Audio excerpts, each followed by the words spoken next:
वादिये तिराह में सहूलत का फुकदान, सिक्योरिटी और इंतजामी चैलेंजेस से नाक़िस गवर्नेंस को बेनकाब कर दिया।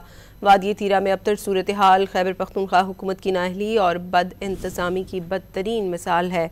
IGFC खैबर पख्तूनख्वा नॉर्थ ने कहा है कि फितना अल खवारिज अदम इस्तेहकाम को फ़रोग और मनशियात की स्मगलिंग से पैसा वसूल करते हैं। FC ने दरअंदाजी करने वालों के खिलाफ कैमरे भी लगाए हैं।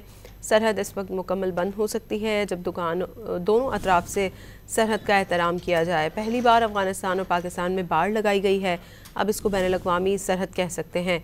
फितना अल खवारिज मनशियात और भत्ते से इकट्ठी की गई रकम सिक्योरिटी फोर्सेस और अवाम के खिलाफ इस्तेमाल करते हैं।